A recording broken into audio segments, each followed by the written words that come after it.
Hey everyone, and welcome back to Master Your Life Beyond the Founder. I'm your podcast host, Luke Beestall, and I have a fellow UK guest joining us in the studio today, coming all the way from London. And she is super excited to be sharing her story in a raw and vulnerable way because, let's be honest, as business owners, it's very easy to be in business mode all of the time, and actually to share the story below the surface is what we don't necessarily get that opportunity to do. So I know Beth here today is super buzzing, excited, got all the emotions out. So she's an executive coach. She works with CEOs and high performing teams. But look, without me taking too much from her, I'm going to let Beth introduce herself. So Beth, welcome to the studio. Thank you. And thank you so much for having me. I work with senior leaders and leadership teams who maybe look like they've got everything together on the outside, but on the inside, there could be underlying conflict or lack of clarity in particular, and kind of how to make better decisions under pressure, particularly in the ever-changing corporate world and environment that we work in. So I really focus in on that authentic leadership, that mindset, clarity, and powerful presence. Absolutely love it. Yeah, so obviously this is great because we do see this a lot in today's society where, you can drop on social media, you can see that they've got a lot of power, maybe a lot of authority. But what's something unique about the coaching that you do that allows the CEO to lean into more authenticity and to be a bit more vulnerable? Yeah, I think it's that realization that we all kind of feel the same. That imposter syndrome or that inner critic doesn't go away just because we've got promoted up the ladder and our paychecks got a little bigger. In fact, that can sometimes amplify that feeling of, oh my God, I'm going to get found out, that I'm not really firm in my convictions or sure of who I am or what kind of a leader I am. And so what I do is really just hold that trusted space, create that space where someone can listen to themselves, probably for the first time, really hear what they're saying and rework that fundamental mindset. So you're building something sustainable that can actually change your behavior and your insights throughout life, not just at work.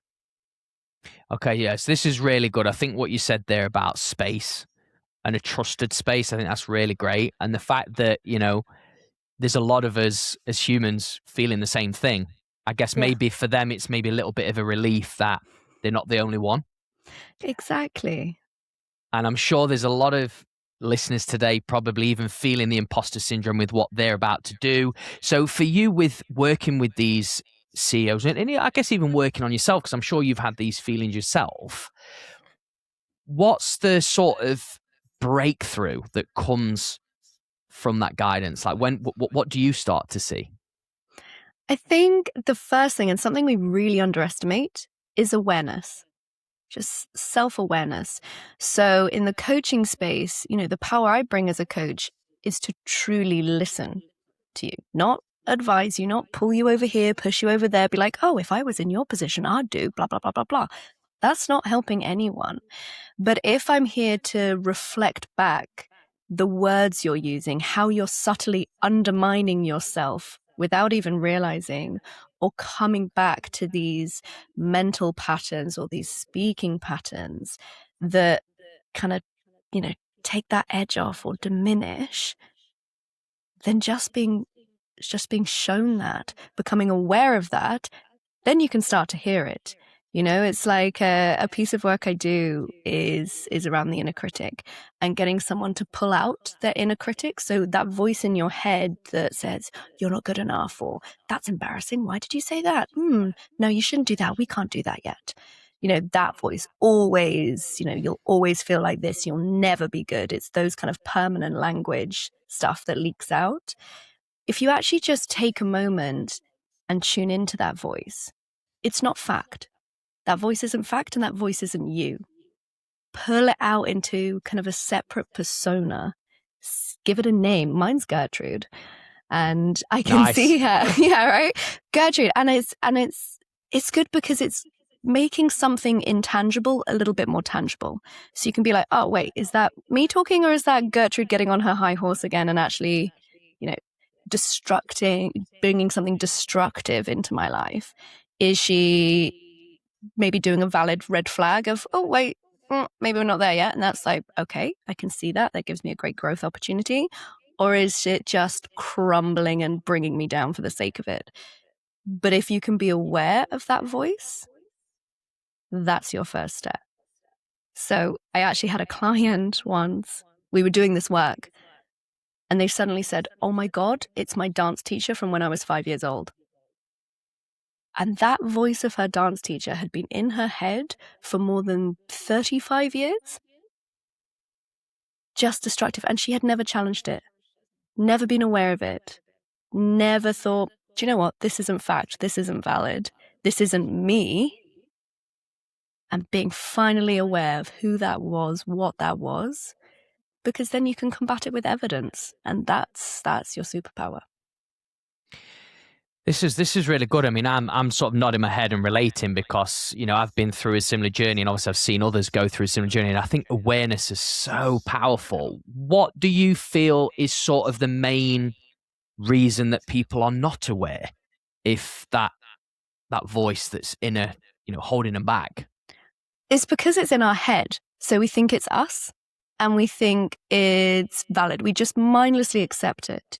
You know, there was a study, or there's some research that says, and I do take this with a bit of a pinch of salt because I think it's quite hard to just quantify, but we have about 60,000 thoughts a day, and 90% of those are the same as yesterday.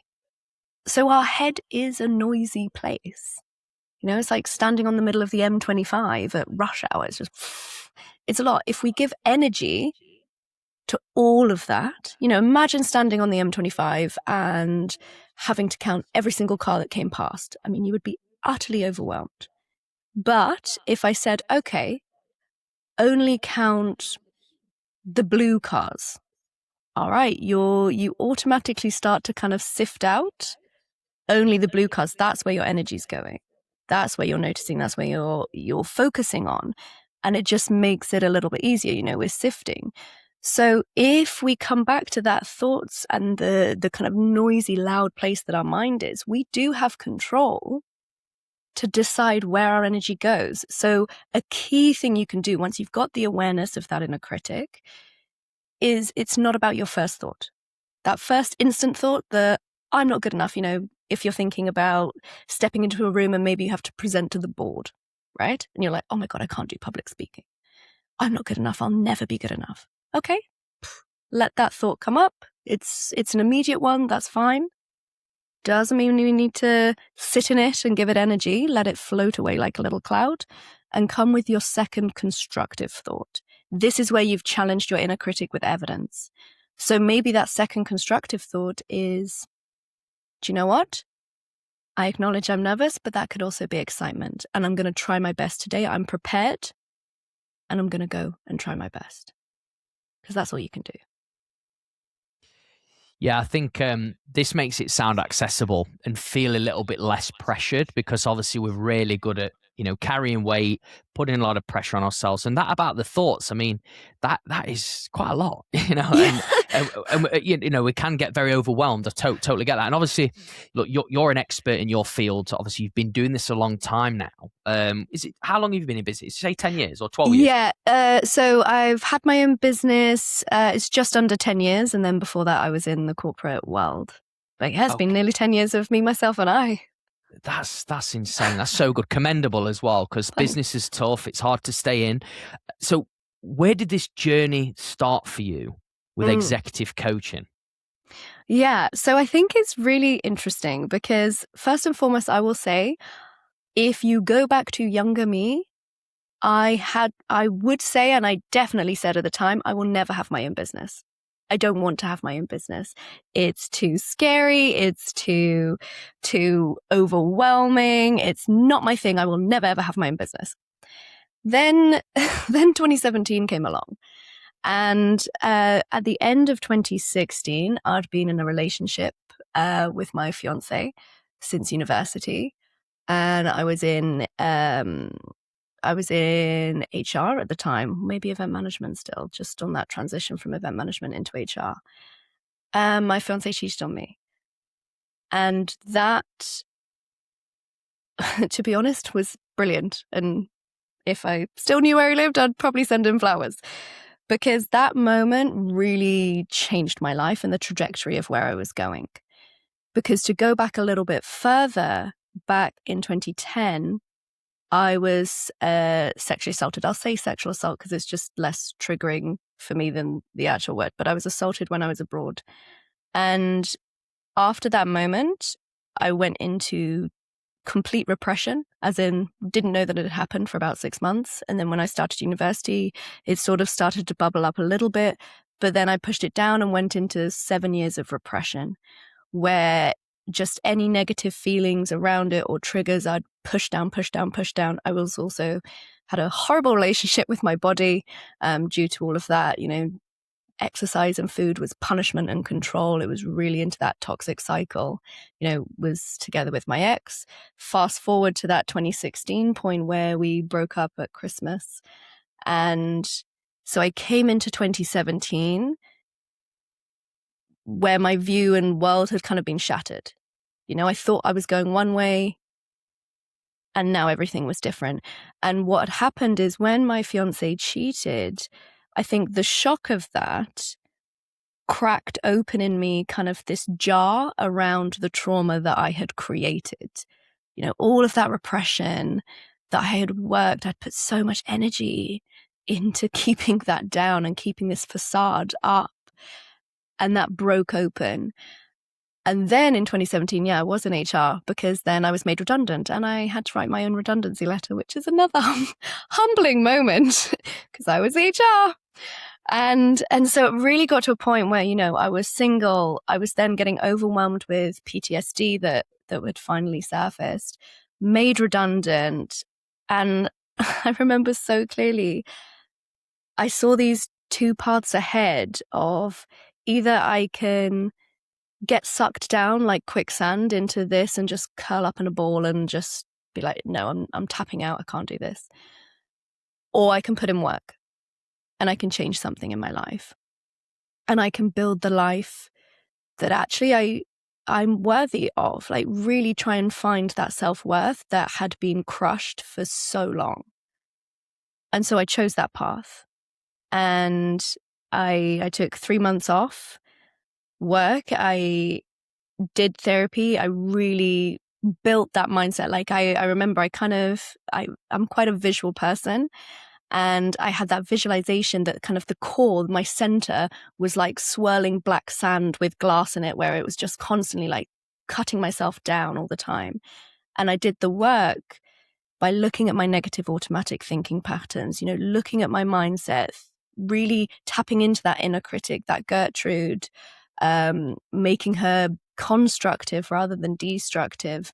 And I built up my core to kind of this, now I see it as like this pillar of sunshine that's solid. It's there. It can't bend or break or kind of be touched anymore because it's really been built from the bottom up. And then I started this job, which was meant to be, because I'd kind of came across coaching and learning and development. Like I said, I was in HR, but I was like, actually, the learning and development space is really where I want to be because I love seeing people grow and helping them. You know, psychology has always been a big thing for me, and I prefer that human side. So I started this job that was meant to be more L&D, more coaching for a company.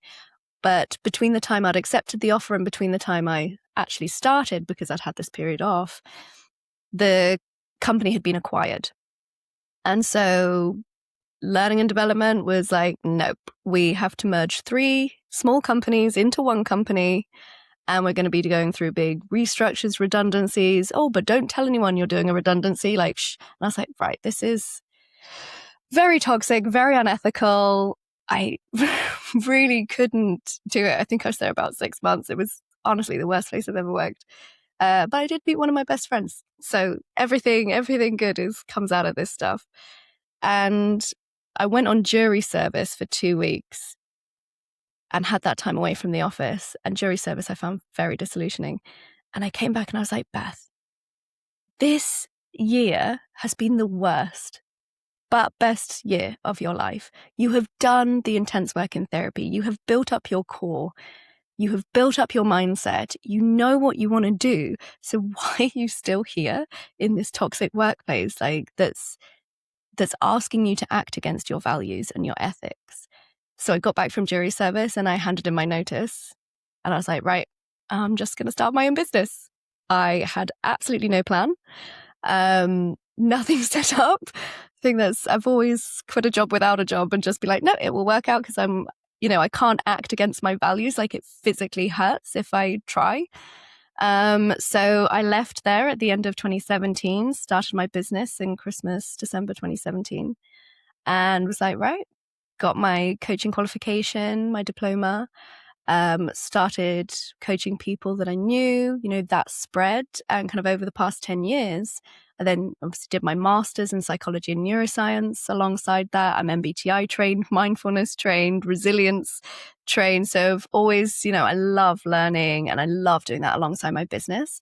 But my business has just grown through word of mouth and referral and all of that. And essentially, I started this because I was like, I know how I want to work in terms of values. I can't find that anywhere that's employed. So I'm going to do it myself and I'm going to do it my way that I believe is correct and just. And I really just want to make corporate life better, more ethical, more authentic and more fun. And that's kind of brought me to today. Oh, you sort of like put the icing on the top of the cake there at the end. That was really great, especially how you want to change the environment. Obviously, I mean, Beth, thank you for sharing that because there was a lot of stuff there that you shared, and there was loads of questions like whizzing in my head. I wanted to hold that space for you to talk about it, but I'd love to ask you this. Whilst we're in this momentum, what came up for you just then? Sharing that, because obviously I know you shared it probably a couple of times, but I'd just love to know. I think it's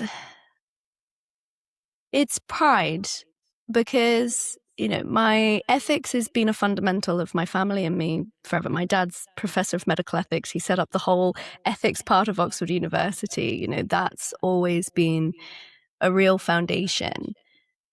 And in retelling and telling the story I'm glad I stuck to my guns. Because I was thinking about it and what actually came up for me is I remember when I was getting my MBTI training, when I was getting my MBTI certificate, I was quite young. I was probably about 23, 24. And so I was the youngest in the group. Everyone else was sort of 40s plus who'd been in HR for, 20 years or something. So I was very much the new young person. And we were talking about influence. And my particular type is I can be your biggest cheerleader, but if I don't believe in it ethically, I will be the biggest thorn in your side.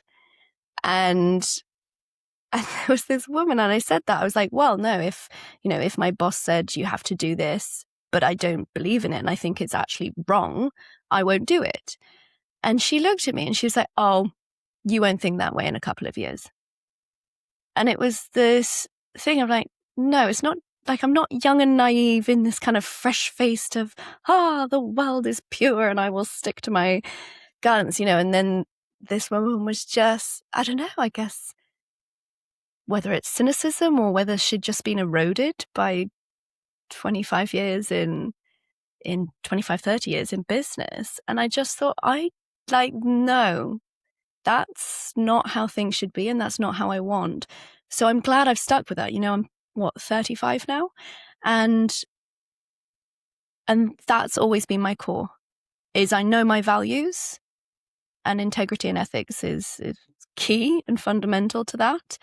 And that's always how I've done my business. That's why I started my business. That's why I still do my business, and that comes first. And it's why I quit my last job, because it got to a point where I was like, no, if I continue like this is acting against my values.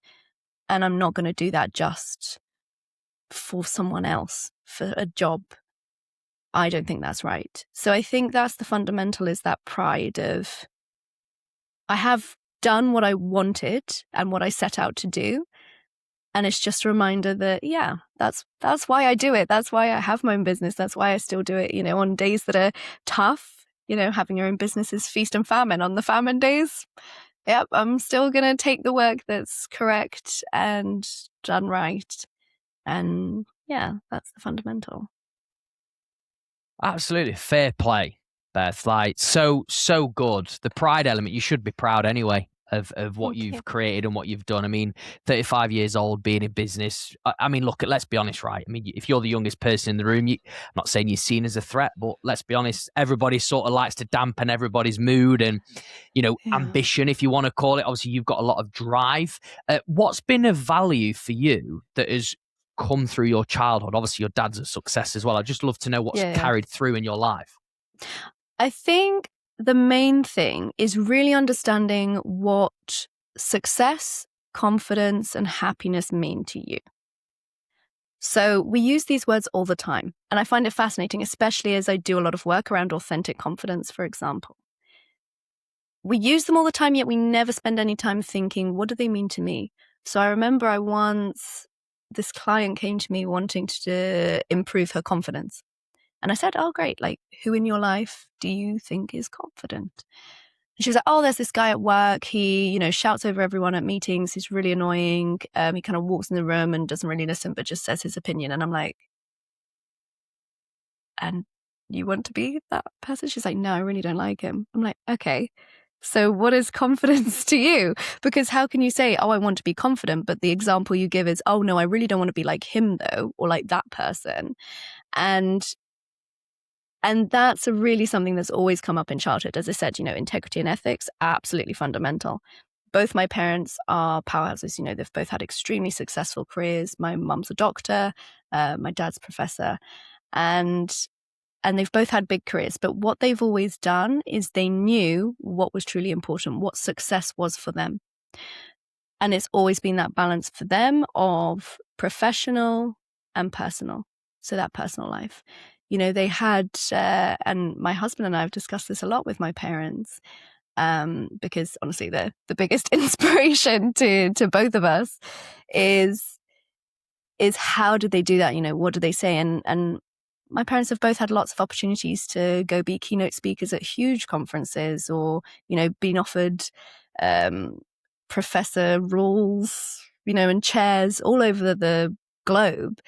But it's always been like, no, that would mean too much time away from home or too much on the other one, and not sharing that load equally.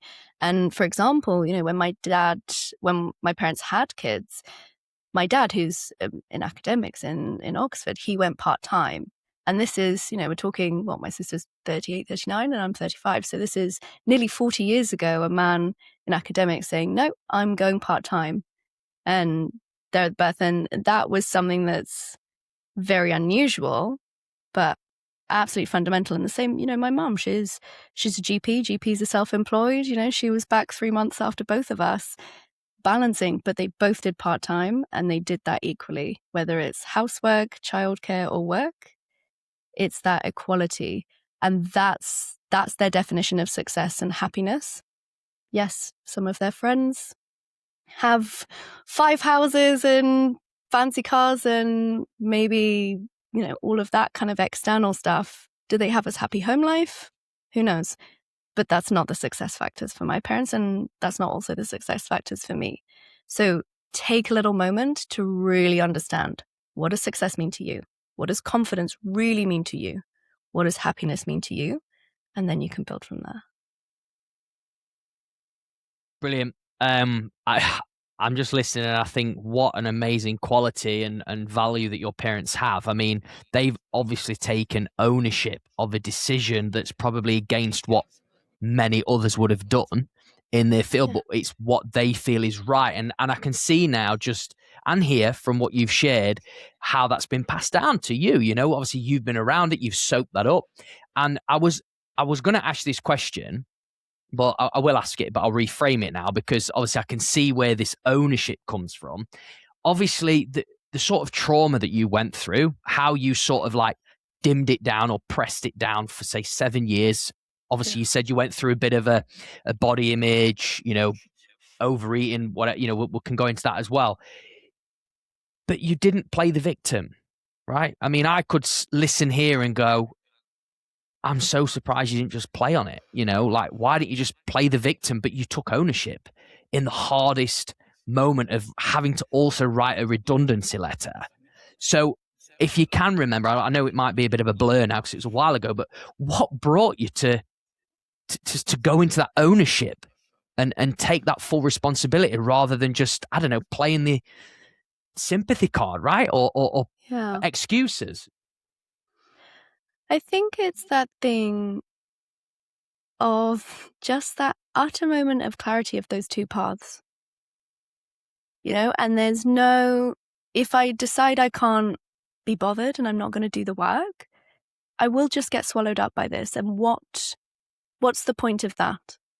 Why am I giving power to someone who didn't care about me, probably doesn't even remember me at this point? Why would I give him power over my whole life? That's not the life I deserve. That's not what the endless amounts of love from my parents deserves to give back. Even at times when I haven't had self-worth, when I've hated myself, to be blunt, is there's still been that underlying whisper of, come on, we're worth more than this. Like, let's actually do a bit of work and find out. And that's always, I think, been the driving force of, well, yeah, you can put energy into hating yourself, and sometimes we can sit there for a little bit, and we have reason and cause to sit there. But yeah, I'm not giving someone else that power for me to be stuck. Because whose life does it affect? Does it ever affect his life? No, he's probably happy. I have no idea what happened to the guy that hurt me. But it affects my life. And I'd rather create something beautiful. And yeah, there's tough days for sure. And I've done all this work and there will still be wobbles.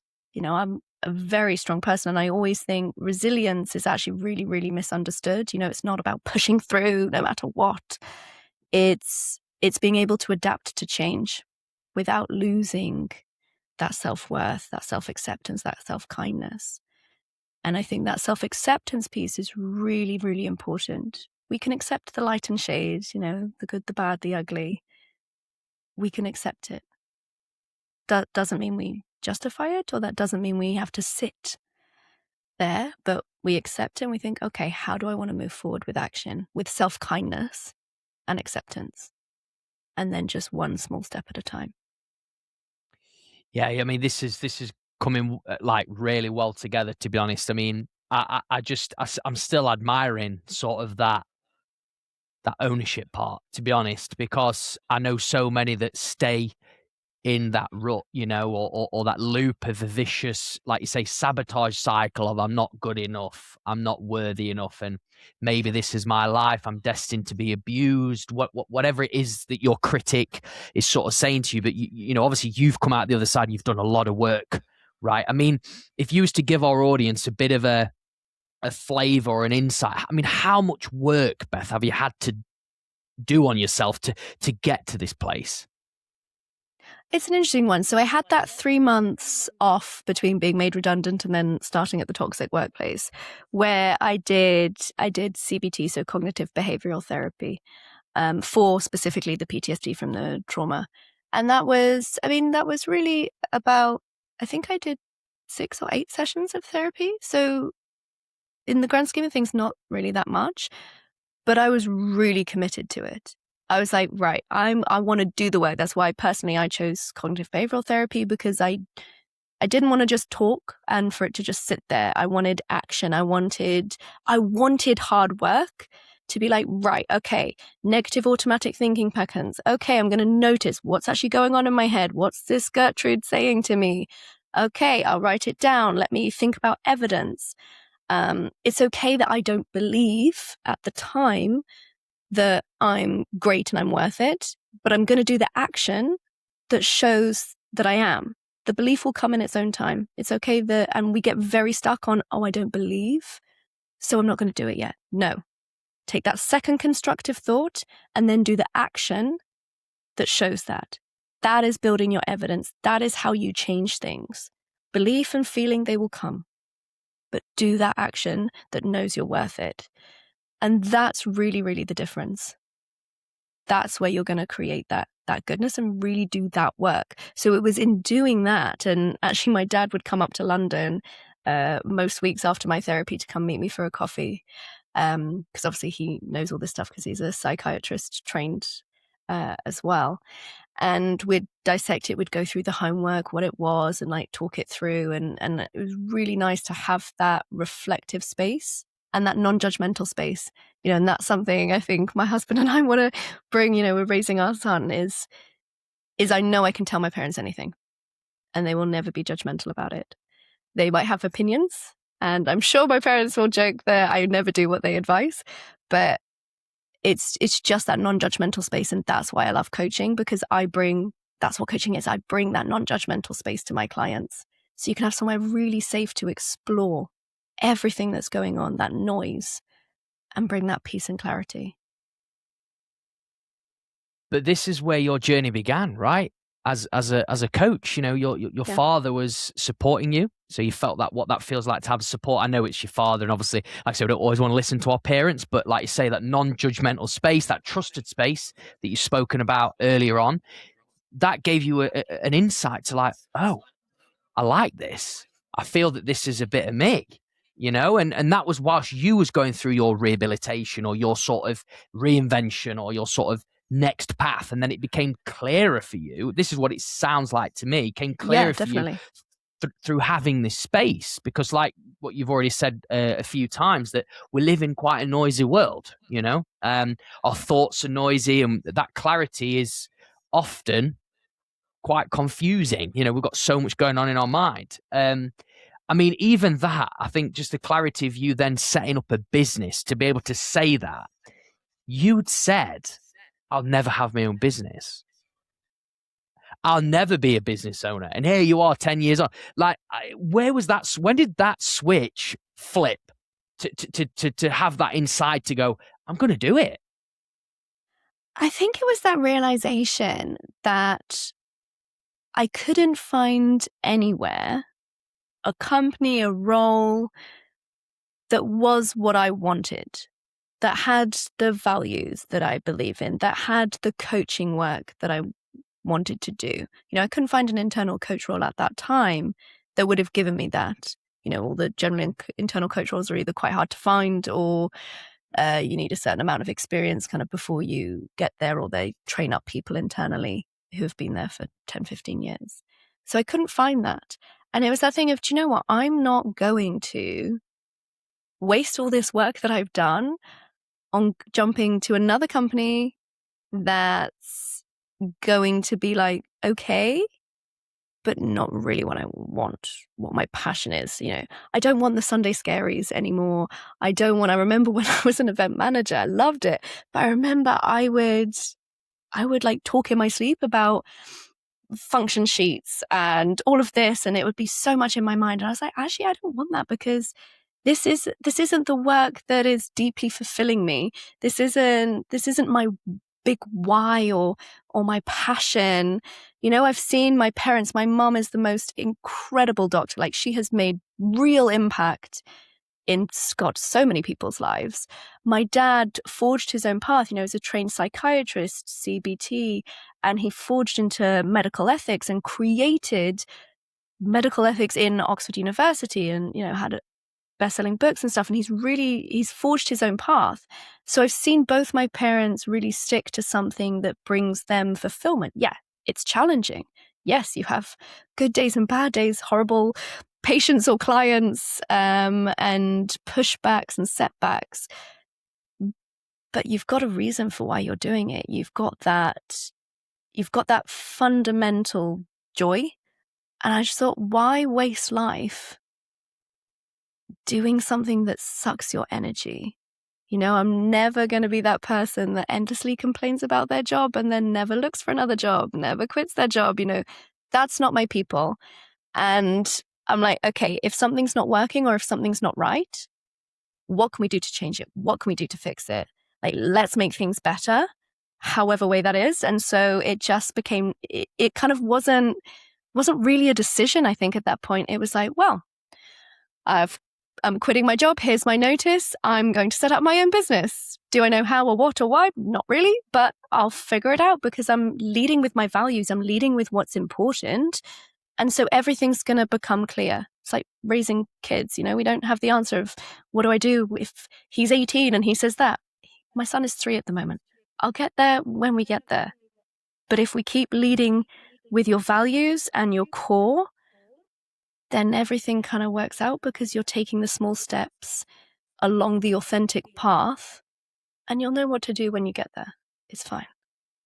Yeah, absolutely. I mean, we don't know everything. It's not all figured out. It's not linear. It's not like, hey, step 1 to step 10, here's everything, fixated and down to a T. I think it's coming quite apparent as well now, Beth, that, your parents have been such a driving force in your decision making because you've got somebody to aspire to, to look up to, and it bleeds into you as an identity because you've been around it. Obviously, they're very supportive. They come and visit you, so you feel that love. You feel that sort of respect, and that's massive in anyone's journey. Obviously, now you do this with your clients and your coaching.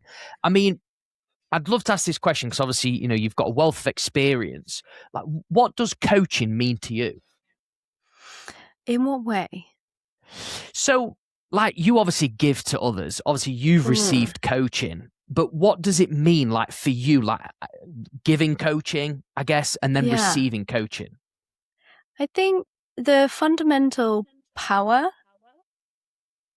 is being able to hold space for someone to uncover their true self and their potential. I had a session the other day. So ordinarily I work with clients for kind of 3 to 6 months. I've had clients that I've worked with for 5 years every month at this point. And I also have clients that maybe I've seen for a one-off 45-minute session, so there's really an array. And I had this client for a 45-minute session who had just been made redundant. And so my coaching was redundancy coaching to help them feel that they could move forward. And this was someone who had been at a company for 25 years, identity locked into who they were at this company. They felt one of the family, that kind of feeling. And then poof, nope, you're gone. Sorry, times have changed. Bye. And that was grief for this person. And when they came on the call when we first met, and we'd first met, we'd never met, I'd done a chemistry session in between, first met, and they, their shoulders were slumped forward, their face was kind of sallow, and we were talking it through and really focusing because their confidence had been knocked. This, as I said, someone 25 years of their life at this one place. And as we talked it through and built awareness around actually what they were great at, what they enjoyed doing, what brought them fulfillment, what they enjoyed about their work, what they maybe wanted different in their next step, they just started to sit up a little bit taller, the shoulders start to come back a bit. And I remember the last thing when I said, okay, so how are you now as opposed to 45 minutes ago? And he said, well, I'm smiling now. And I just thought, okay, that's, to have that moment and to hold that space for someone to change, whether it's 15 minutes, 45 minutes, 60 minutes, or 5 years, you can actually really make a difference to your own life. And it doesn't need to take that long. It just needs to take a little bit of dedication, a little bit of all true active listening, and then fundamental change. Yeah, I mean, that must have felt so good to sort of witness that when probably in that moment or before the conversation, feeling like not much hope, feeling very down in the dumps. And you, again, it's that space, it's that slowing down. It's probably asking those obviously very powerful questions. What would you say as a coach is your unique ability? Oh, good one. I'm like, God, you should ask my clients, I guess. They'd probably have better insight. I think it's that creating that trusted space quickly. Like I said, I've done those one-off sessions where I've never met someone before and we've got 45 minutes or half an hour even. And they bring something. So, for example, I was doing work for a company where they hired me for 3 days to see about 21 employees, as part of their mental health awareness week, where people could come, they could bring anything. And a lot of people come in because it's work. Oh, I want to talk about how I give presentations at work. And I said, okay, great. And within 5 to 10 minutes, this person was crying about their childhood and their relationship with their father. And we held that space. And you just think, what a utter privilege that someone trusts me within 10 minutes of meeting me and us having that connection, that they can say something that they've been keeping inside for 40 years, that they've not voiced, not even to their partner. You know, I've had that many times where it's like, oh, even my wife doesn't know this, but blah, blah, blah. And it's like, okay, that's great. We keep this in that space because everything's confidential and it's trusted and it's non-judgmental and we're equal. And I think if I keep those fundamentals, then that can help someone. And that's the power. And I think, and I hope that's what I really bring to my clients. That's amazing. That's a very unique skill as well as ability. The fact that you can, and it's actually linked very well to the theme of what we've spoken about already, you know, in this episode with your own experience, but then being able to give that experience to others that you're working with, that trusted space. But back yourself, right? I mean, obviously your clients may say different things, but you're backing yourself here by looking at yourself and reflecting that mirror and going, you know what? This is what I am, very unique. Yeah, I'm all right.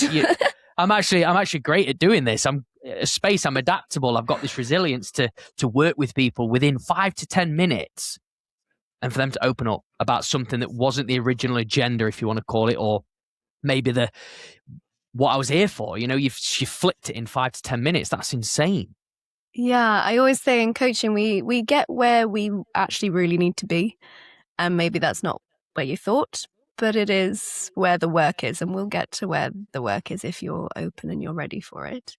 And that, I think, is just a beautiful moment. And then I'll always make sure to get you back to a place where you can step back into the rest of your day.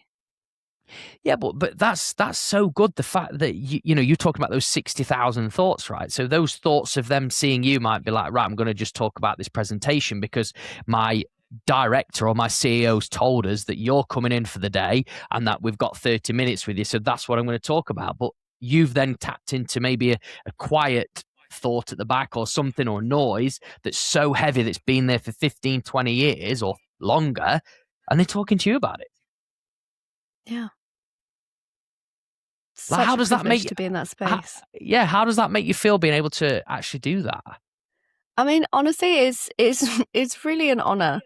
Whether I'm coaching someone online on Zoom or now going back to a lot more in person again, kind of post COVID, and it's to sense that energy difference. And so, for example, the other week, I was with one of my leaders in person, which was wonderful. And I'd brought a game to I love a good game in coaching. I think it really helps people get into a different mindset, particularly if they're very, very cognitive. Playing a game can actually get them into their body a bit more and get new ways of thinking.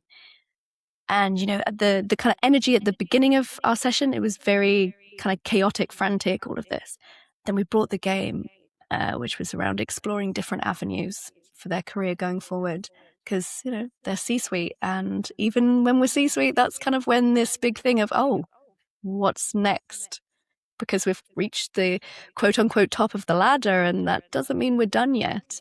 And it doesn't mean that fulfillment is done. So we were playing this lovely game. And at the end, it was like my energy's calm again. And it was just that shift. And you can see it in the body language, in vocal pace, in just how they are.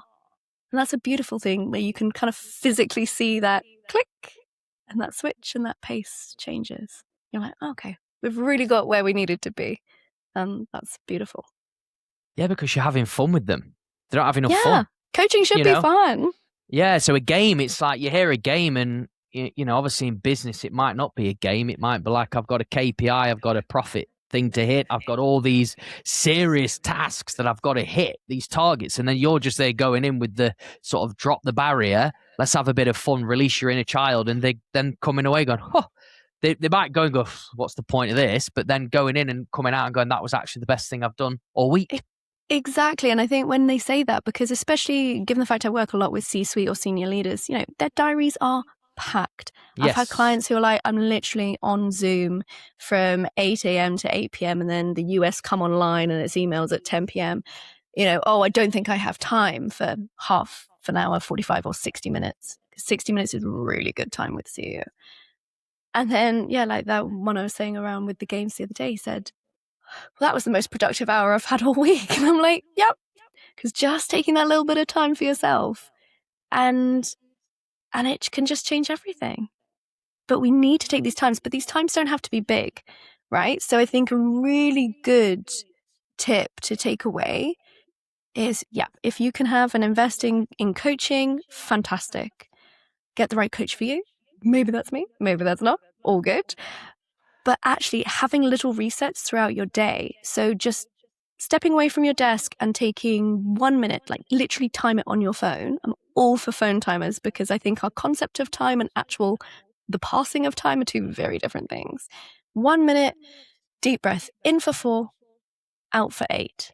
And that activates your parasympathetic nervous system, calms that fight, flight, freeze, calms that brain fog, that, cognitive load, that pressure. Just in for 4, out for 8. Do it for 30 seconds, for a minute, roll out your shoulders, get rid of some tension. And that's a little clarity boost. None of this stuff has to be huge. It is small steps, small consistent steps, fundamental change. That is what actually makes a difference in life. It's not huge leaps or dramatic transformation. Why do you think people want the jump, the dramatic transformation? Because we hear this small steps a lot, but people still don't do it. I know. And I think our fundamental fallacy is we love to make things complicated because we think it makes us sound more intelligent. And therefore we like something big and dramatic. And we see it on social media, dramatic, whether it's body changes, and you'll see that a lot, obviously, in the fitness space, or home renovations where everything has to be dramatic, hair transformations, blah, blah, blah. And maybe that's great for clicks and views and all of that, but it's not sustainable when we come to mindset and when we come to habits. So, for example, coming to 2017, yes, I did all the mental work, but one of the key differences I made, which aligns beautifully with you, is fitness. And a lot of my mindset change was how I changed my approach to fitness and food and what that meant. So when everything felt overwhelming, how do you deal with PTSD from assault? How do you deal with the fact that you've just been made redundant, you're not getting married anymore, dealing with cheating and all of the self-worth stuff that brings up? But my commitment, and this was actually something that came from talking to my parents again, is I committed to 10 minutes of exercise 5 days a week. So 10 minutes, 5 days a week. That was my non-negotiable. And it wasn't doing some god-awful boot camp that is like not my vibe. If boot camp's your vibe, great, go there. Not for me. If you yell at me, no, I need to be endlessly praised. And that's what I've learned. Tell me I'm great and I will work really hard. I need like the gold sticker and the well done, good girl vibes.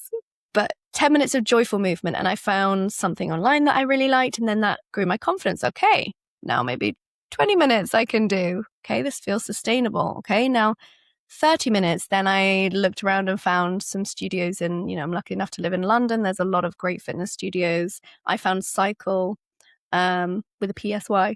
And I went and it was like, oh my God, these are my people. This is so joyful. It's celebrating your body, not trying to change your body. And I think that's the key thing, especially with where I was coming from. It was to celebrate what your body can do as it is, not around weight or size or something aesthetic.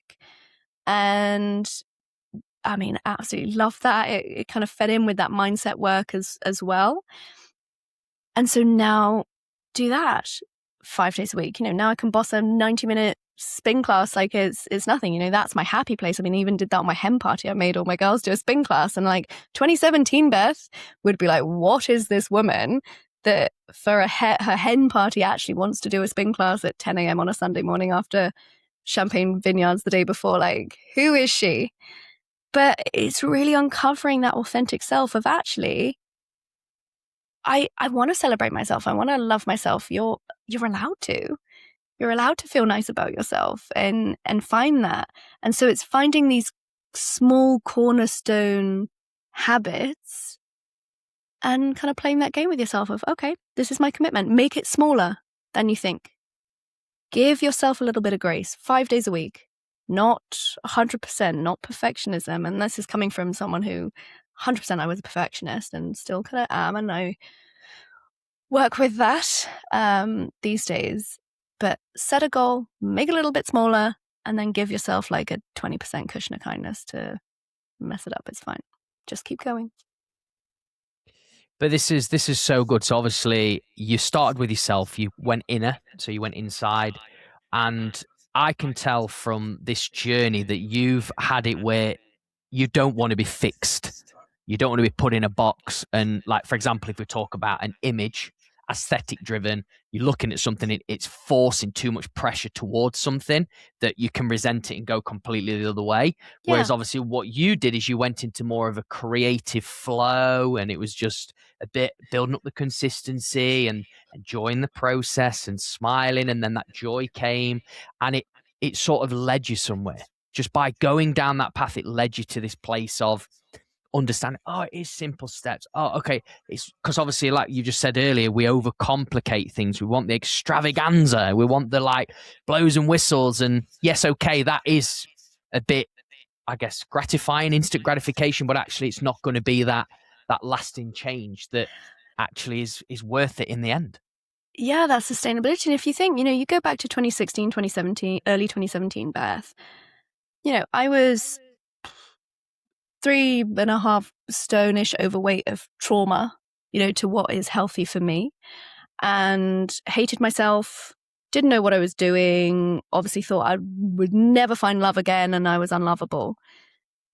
Now, by keeping that small sets, literally starting 10 minutes of joyful movement, 5 days a week, looking at my mindset, thinking, okay, how can I challenge that inner critic? Let's start with evidence. But really, it was that fundamental cornerstone of exercise for me that kept up, because then that allowed me to have a bit more capacity to challenge the bigger things like the mindset, to keep that going. That meant actually, yeah, I lost the 3.5 stone. I kind of got the quote unquote, the aesthetics. If I'd been chasing, if you gave 2017 me a picture of me in a bikini now, I'd be like, God, that feels really unachievable. And I would have done what I always did before that, which is really harsh restriction. Exercise is punishment because I need to earn food or work off food. And then you have, then Saturday night comes and you hate yourself so much that you kind of punish yourself by binging and overeating. And then you say you're a failure and you'll never do it. And then you start again on Monday, and it's the same cycle. I had done that, been there, done that, got the self-hate, wasn't worth it. The consistency, the small steps, changing the exercise and food was a way to celebrate my body, not punish my body for something that wasn't its fault. Celebration, find something that was joyful and I actually enjoyed. I love going, literally my Friday 7 a.m. spin class is non-negotiable. Like, I'm there, it's my happy place. I love it. I'm a morning exercise person. I'm the girl that gets up now at 5 a.m. and I'm like, who are you? But it's because I love it. And yes, not every day my alarm goes off and I'm like, hooray. Sometimes I'm like, oh, but I'm like, no, I know I'm going to feel great. This is how I celebrate my body. This is how I show that self-love, that self-kindness, all of that self-worth. So yeah, motivation will ebb and flow, but small steps are how you get there and how you keep consistent. Yeah, and no pun intended on this one, Beth, but you found your cycle. Yeah, there we go. Love it. Nice little plug for cycle there. just plugging them in, rather than the sabotage cycle. But no, look, this has been so good, and there's so much like value and insight that the audience are taking away. I do want to flip it a little bit by asking you, in your business journey to date, what has been the hardest moment throughout? So I would say the hardest moment came for me with pregnancy. And this is kind of also breaking that perfectionist polish sheen, so I'd worked really hard on myself, in a great place, body in a great place, mindset in a great place, habits in a great place, exercising, feeling myself, clients coming in, all of that. Found my husband is the best man in the world. And we got married, all wonderful, started trying. Very fortunate that we got pregnant relatively quickly. And the moment I got pregnant, it was an absolute shit show from the beginning in a way. Is I've literally felt like I'd been hit by a truck, energy-wise. Literally, I found out I was pregnant at about 4 weeks. I have never felt so ill, so horrific. I was literally having to take like 10-minute micro naps at my desk in between clients just to try and get through the day. I also, during that time, actually all of my clients bar 2 were all on Zoom. So they only ever see you from your shoulders up. So I didn't tell anyone I was pregnant, no clients, because I had this fear, and I don't know whether this fear is valid or not. And in a way, I'll never know. That if they knew I was pregnant, it might impact my work going forward, because they might assume, especially UK clients, that I'd be taking a year off, which I wasn't planning on doing. Everyone has their own, especially if someone's in a corporate job and they've always been in a corporate job. All of my friends, my sister, they all had a year's maternity. That wasn't my plan, and that wasn't what I was going to do. So that's kind of why I kept it to myself, out of that fear of, is this going to impact my business because of people's assumptions? So went through, I had a really, really awful pregnancy. I was up at the hospital about every 10 days for extra scans, the private clinic as well. So it was a lot of juggling, hospital appointments, whether booked in or emergency visits, with feeling horrific. Also starting to gradually look a bit greener and paler, I think, more makeup on these calls to try and look human, whilst obviously trying to keep present and be that for my clients. And my son was due at the end of May. So me being a wonderful organizational person and planner, I had decided that I'd stop with clients kind of the beginning of May. Everyone also loves to tell you that your first child will be late. But I was like, no, I'll stop at the beginning of May. He's due end of May, have a couple of weeks, be fine. And then kind of take the summer off, which generally in coaching and corporate world is a bit quieter anyway. And then I'd be back in September. And I could kind of say, oh, I'm fully booked over the summer, but the next space I have is that. And no one would kind of question it. Now, a usual pregnancy is 40 weeks, give or take 2 weeks. My waters broke at 29 weeks. And so I had to go to the hospital.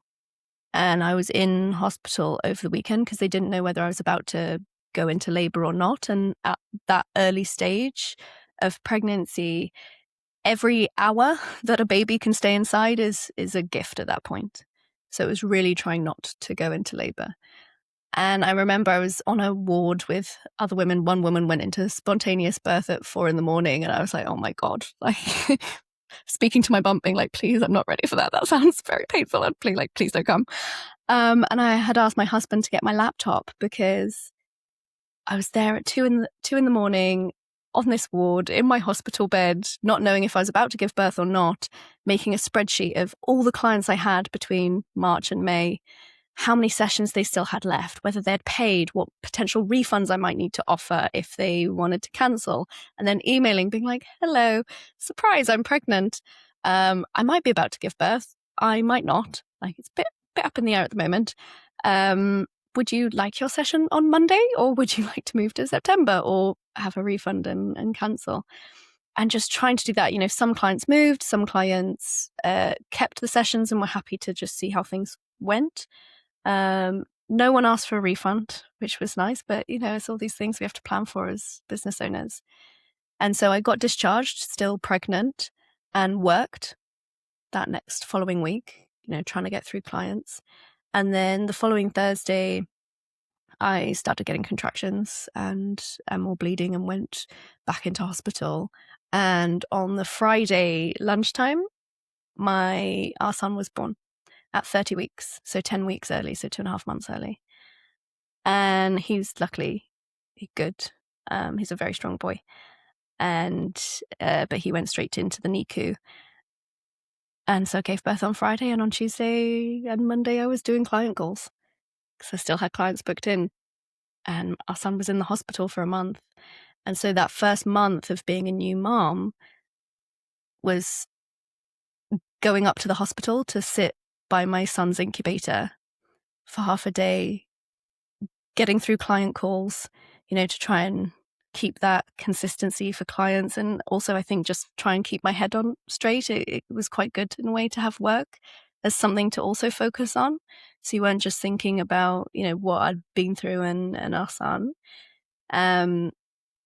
But then there was also the added side to that and I was just kind of trying to wind down because I was like, right, in this first month I can get through all the clients and then I can have a bit of a maternity leave with our son.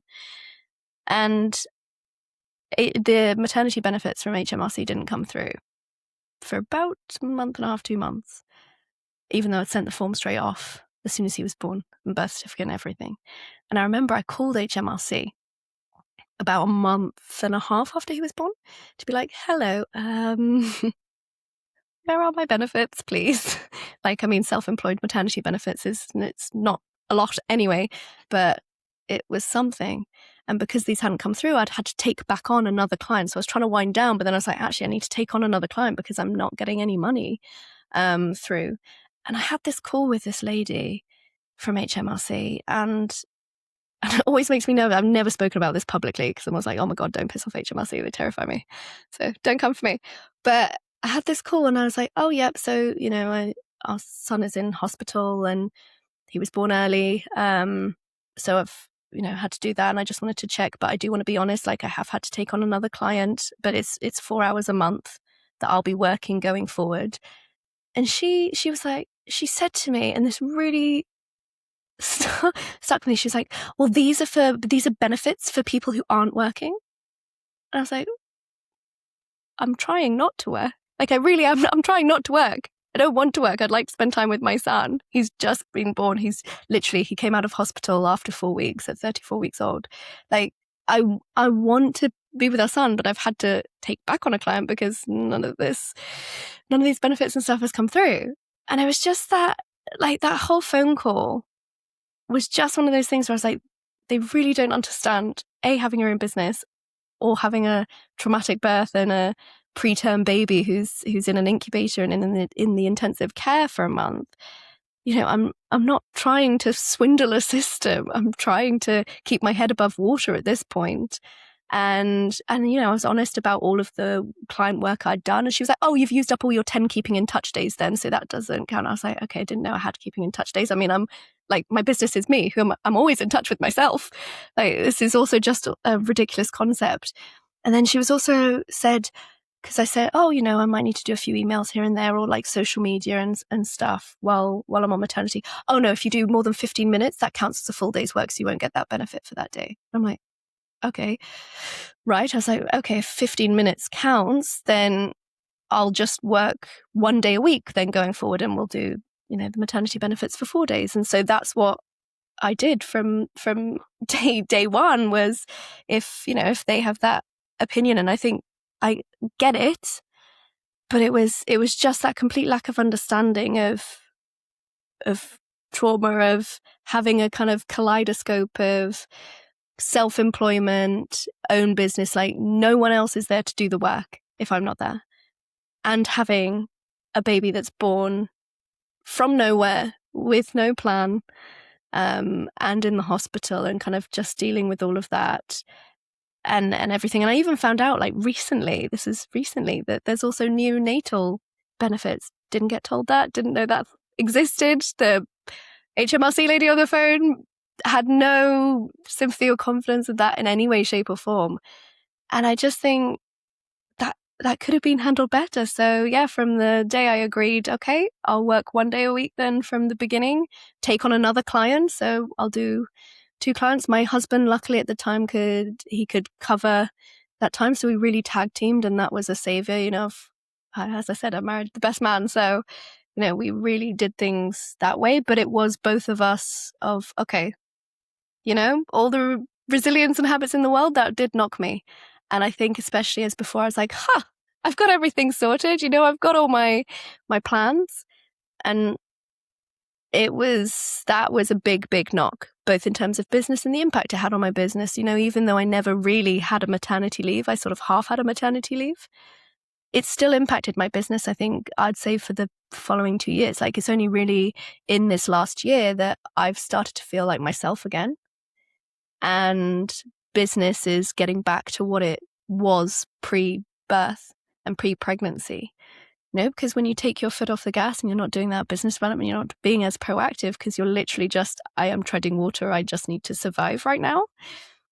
Yeah, it affects your pipeline. It affects these things. And we could, and I can be like, oh, it's unfair and it's all of this, but what's that going to do? I had to say, do you know what? I need to come back to the key things. Exercise. Get back to exercise, because in pregnancy I wasn't medically allowed to exercise, and that was a really big knock for me. Get back to my exercise, get back to my small steps, get back to, okay, I'll do a little bit. Clients are going to come back, business is going to come back. The main thing is I'm healthy, my son's healthy, got a lovely partnership with my husband. I need to put that time into myself and really come back to those fundamentals. So it's always building fundamentals that are going to save you, whether life has ups, downs, or curveballs, because we can't control that. But we can control how we face it. Oh, that's been probably one of the best bits that you've just shared there. I appreciate that you felt comfortable enough to sort of share that depth, because, I have a little bit of understanding due to obviously my fiance. She's had a similar experience with maternity, being self-employed. It's just so hard to hear, because you work very hard, right? You've got a passion that you want to give back to people, and for your life to be turned upside down pretty quickly, and having it being where you kept it confidential with your clients and then had to have those hard conversations, and then to look at obviously financial to support, your husband, to support yourself and support your boy coming into the world. I mean, just as a little bit of a concluding piece on that, because we are getting towards the end of the episode, is what did you learn most about yourself after that experience? I learned I really am fundamentally, truly resilient. And it's coming back to that thing of what true resilience is definitely, I did the quote unquote the wrong resilience for the first few months, where it was, and throughout the pregnancy, it was just, I need to get through this. I need to get through this. I need to get through this. Like, don't think about anything. Don't look at anything. Just keep going. And that's the 2016 Gertrude Beth coming back. And I was like, and my husband was amazing, because he also lovingly challenged that of like, okay, I think, we're getting back into old habits. Let's keep going with the new habits. How can we do this together, and how can we support this together? And so it was having that moment of, okay, right, come on, I've done the work. I know it works. I know I can do it. I know, now more than ever, it's more important to go back to those fundamentals to build myself. And yeah, I was lucky that I wasn't going back to square one. And it's also remembering that even if it feels like, oh my God, I'm back at the beginning, you're not, because you've come so far. So it's muscle memory. It's building that back. It's never going to be as hard again. And so I really learned that if you build a solid foundation, yes, the world can wobble, but your foundation doesn't crack. So build that in with yourself. Acknowledge that also, make sure you've got the right people around you. I'm so lucky with my parents. I'm so lucky with my husband. We're a real team.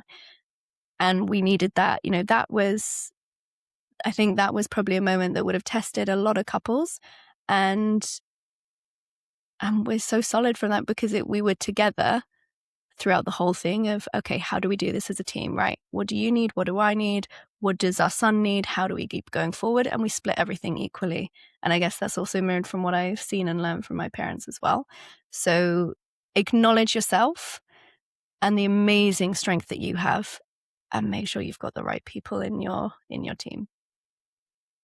Ah, yes, I love that, and I know people listening will have that sort of empathy for you in this, Beth. You know, especially what you've shared, and then actually knowing that there's insights at the end of it on what you've taken away from the experience and turned it into a positive, right? Because obviously that again is a traumatic experience, and that is Yeah. something that you're obviously never going to forget, but you can always look back on it in a positive way and go, actually, this is what it's actually led me towards.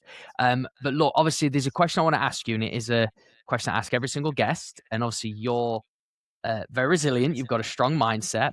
I'd love to hear your perspective. What does mastering your life mean to you, Beth? Great question. It's taking the time, and that time doesn't need to be a lot of time. I think that's what trips people up. But take the time now to really think through, what is success for you? What is confidence for you? What is happiness for you? Know your values. If you know your values and you know what those things mean to you, then you can build actionable small steps. But it really has to come from that internal world, that self-kindness, that self-acceptance. Self-acceptance is huge. We've got to accept our light and shade and our good and bad, and not sit in the, oh, well, that's unfair. Okay. Maybe it is. It probably is. But what can we do to make it a little bit better? Because external accolades, validation will come and go. Curveballs, ups and downs, all of that. We can't control that. But we can decide how we want to face that. And that comes from knowing yourself and building that gorgeous internal core. And if you do that, then you master whatever life comes. Beautiful. Brought it together really well, Beth. Thank you for that. It's been a theme and a great way to sort of finish this episode. Final thing that I want to ask, look, if anyone's listening in and they want to sort of follow your journey or connect with you or even initiate a conversation, where is the best place for them to follow? So they can either find me on LinkedIn, where I'm Beth Hope, ICFPCC, I think, or my website, which is And Hope, so AND Hope coaching, andhope.co.uk. So andhope.co.uk. Well, thank you for that. I mean, we'll make sure those links go in the show notes so they're clickable, so people can just easily be directed. But it's just so that they know where to go. But look, final thing from me as your host today, Beth, it's been a pleasure, and I really appreciate you sharing your story with us on the show. Thank you so much for having me. It's been fab.